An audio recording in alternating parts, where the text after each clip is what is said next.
Let me ask you a question.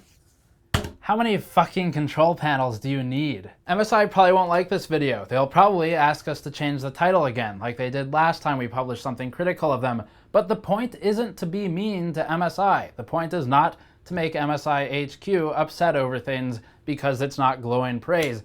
The point is to show that this is not an acceptable state for a product that is otherwise perfectly fine. MSI, you are ruining your laptops by installing all of this bloatware on it, and it's going to damage your reputation. That's the point. I'm not trying to step on toes. I'm not trying to burn bridges. I'm trying to say you can improve this. You can make it better. In fact, I've said this before. I said it last year when we did a laptop bloatware test and found that depending on which bloatware was running, there was sometimes tremendous improvement in games, particularly in frame times, to the point that if you didn't know better about bloatware and that it was on there, and you were a consumer who bought the thing, you might go return it because the numbers don't match benchmarks, because it looks like garbage, because there's all this stuff in the background running all the time. In fact, in that opening shot that we had for this video, there were a lot of control panels on the screen. I didn't install those. Those were there out of the box. In fact, I spent about an hour uninstalling those and everything else on the system. But the thing is, there are 11 control panels just in the system tray when you turn it on. Just turning the system on. And that's not even the worst part.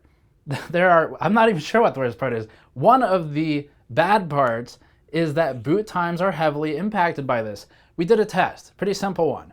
Out of box configuration, push the power button, repeat several times. How long does it take to boot from cold boot, from off?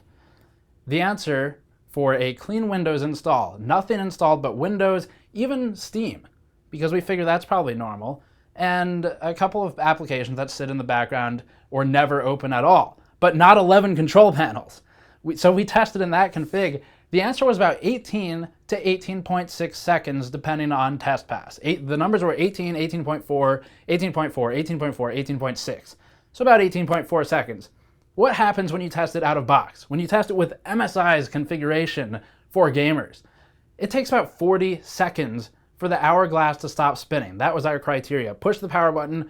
When does the hourglass stop spinning? That's when we consider it fully loaded.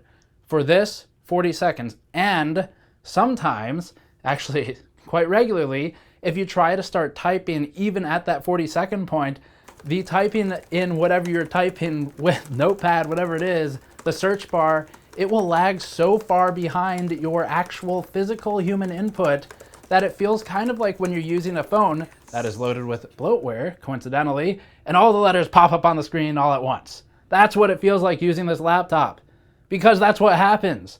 And then they've even got all kinds of stuff like you can drag a window. There's this little hovering box that follows you around, and that box is to help you pin the window to different corners of the screen.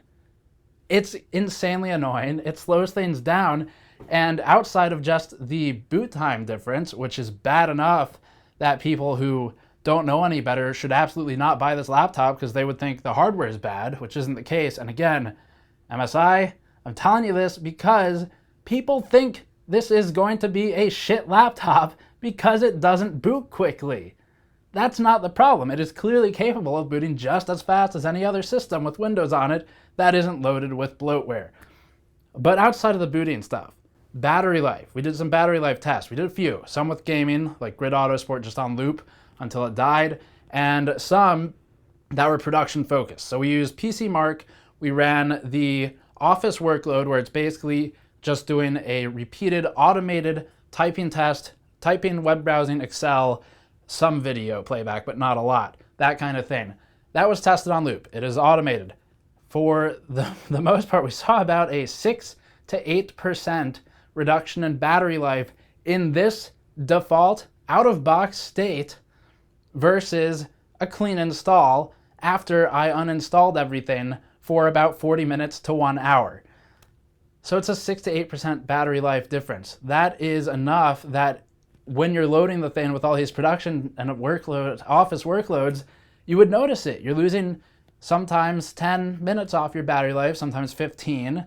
And if you do lighter workload tasks, like maybe get rid of the video, you're just doing web browsing and typing, now that is exacerbated. Now you have a an amount of battery life that is taken from you that becomes pretty noticeable because of the bloatware. And again, it's not just boot times, it's not just battery life, there are other performance indicators as well. Let's take an uncommon performance metric, noise. We've already shown bloatware and its impact on gaming, but noise is not one we've talked about before.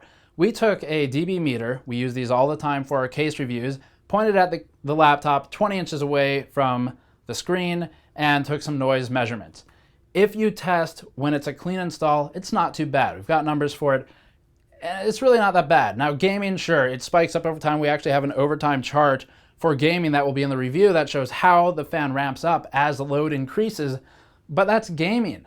That's okay. It's not great, but you're putting a lot of load on the system. You expect the fan to ramp up. What you don't expect is to boot to Windows and hear your fan doing something like whew, whew, over and over and over. And the reason it does that is because these things in the background are pinning the CPU in a way that every now and then it'll go, oh, I gotta enter turbo state. Enters turbo, the fan follows and boosts the fan RPM. So now instead of having a steady state fan, which is much better than what we have, you have something that's spiky. And the delta in noise peak to peak is a whole lot more noticeable than just a flat line at maybe 33, 34 dBA. So that's a big deal too, just the noise alone. Gaming performance, sometimes we see no impact to frame rate, it looks just the same. Sometimes we see a big impact to frame times, like the 1%, 0.1% lows, particularly 0.1% lows, though if you plot it as a frame time graph, it's a bit easier to see what's going on.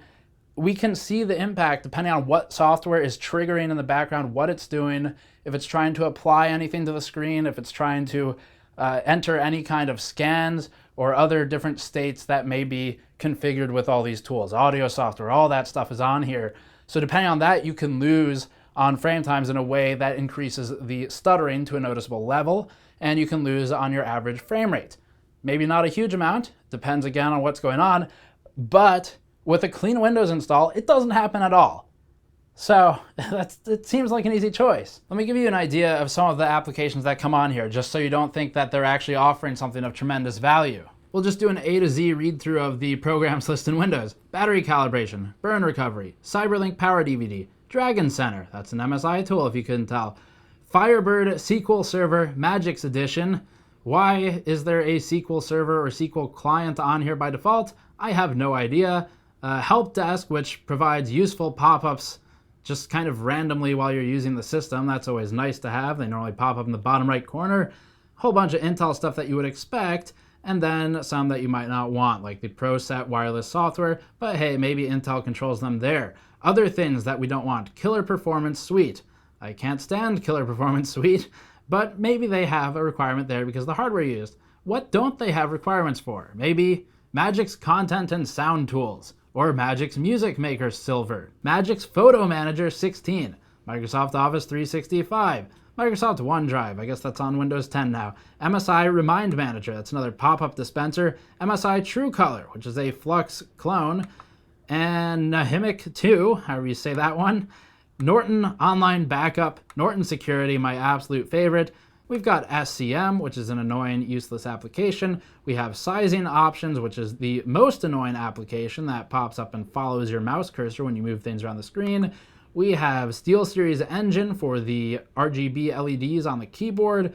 We have the Synaptics pointing device driver that you would expect, however, it has some extra stuff on it. WinZip, enough said, and XSplit Gamecaster, which is probably the only one of those that adds some level of value to the customers buying this thing, and it's not running in the background all the time. How hard is that? Why do we need all this other stuff on there? So that's what they load up here. Now, the question, why do they do it? We have to think about why if we're going to criticize it.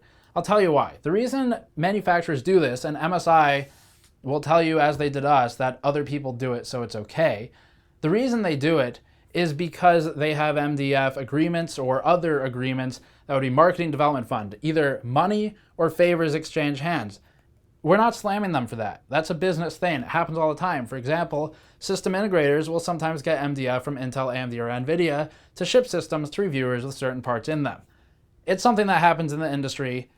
It's not necessarily the best thing, but we can forgive it to some extent. This is a little crazy because the problem here is that MSI HQ is not weighing the pros and cons to a way that they can actually see what's happening to their business. When you have this level of software on here, because you're saying to Norton, we can install you on X million systems shipped. Norton's like, great, we'll set up a deal, let's do that. Then you say it to someone else, and someone else, someone else. Then you install a whole bunch of your own stuff on there. MSI, you're damaging your reputation. People will use the laptop, think it's bad because it's slow or slows down, and they'll either blame Windows or they'll blame you. If they blame Microsoft, I'm sure Microsoft's not happy about that. They turn around, they go buy Apple because Apple's always worked for them. It just works. It's out of box. It's fast. It boots so quickly. This can do all of that, but you don't let it.